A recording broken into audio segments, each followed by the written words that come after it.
எல்லாரும் சொன்ன மாதிரி உங்களோட பேஷன்ஸ் ரியலி அப்ரிஷியபிள். நான் வந்து ஒரு 40 இயர்ஸ் பேக் என்னோட ஹிந்தி எக்ஸாம்ஸ்ல பிராத்மிக் மத்தியமா பாஸ் பண்ணியிருக்கேன். பட் இருந்தாலும் அப்ப எழுதும்போது நான் நினைச்சேன் ஸ்போக்கன் வந்துரும் அப்படின்னு சொல்லிட்டு. ஆனா வரல.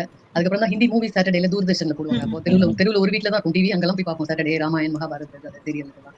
அப்படியே இருந்தது, அப்படியே விட்டு போயாச்சு. 40 இயர்ஸ்க்கு அப்புறம் இப்ப நான் சடனா எப்படி வந்தேன்னு தெரியல. இன்ஸ்டால உங்களோட இதை பார்த்து டக்குன்னு முடிவெடுத்து சரி சேர்த்துக்கோ, நம்ம ஒரு 1 hour இதுக்காக ஸ்பெண்ட் பண்ணி நம்ம படிச்சது ரீகால் பண்ணி நம்ம யூஸ் பண்ணணும். ஏன்னா லாஸ்ட் டைம் நான் சொல்லியிருக்கேன் ரீசன், அந்த நெய்பர்ஸோட அவங்க நிறைய ஏஜ்டு பீப்புள் என்னோட அவங்க பேசணும்னு விருப்பப்படுறாங்க. பட் நான் இங்கிலீஷ்ல ரிப்ளை கொடுக்கும்போது இல்ல சிங்கிள் வேர்ட்ல ஹிந்தியில பேசும்போது அவங்க தொடர்ந்து பேசும்போது 2 பேருக்குமே ஒரு தயக்கம் இருக்கு. சோ எனக்கு அது கஷ்டமா இருக்கு, ஹிந்தி படிச்சு கூட பேச முடியல எங்களாலன்னு சொல்லி. சோ அதனாலே ஜாயின் பண்ணேன். நான் சடனா முடிவெடுத்து ஜாயின் பண்ணேன் இன்ஸ்டால பார்த்துட்டு.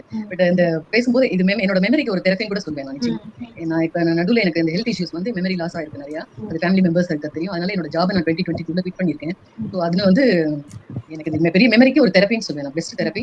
நான் இப்போ நல்ல கான்ஃபிடென்ட்டா இருக்கேன். எனக்கு நிறைய ஒகாபுலரிஸ் தெரியும், எனக்கு நிறைய வேர்ட்ஸ் தெரியும், என்னால பேச முடியும் அப்படின்னு ஒரு திமிரான்னு சொல்லுவாங்கல்ல, அந்த மாதிரி இருக்கு. நெக்ஸ்ட் டைம் போகும்போது அவங்க நான் நல்லா பேஸ் பண்ணுவேன், அவங்களோட பேசுவேன் அப்படிங்கிற ஒரு தைரியமும் ஒரு கான்ஃபிடென்ட் லெவலும் ஹையா இருக்கு. Really appreciable. It's all because of you. Thank you.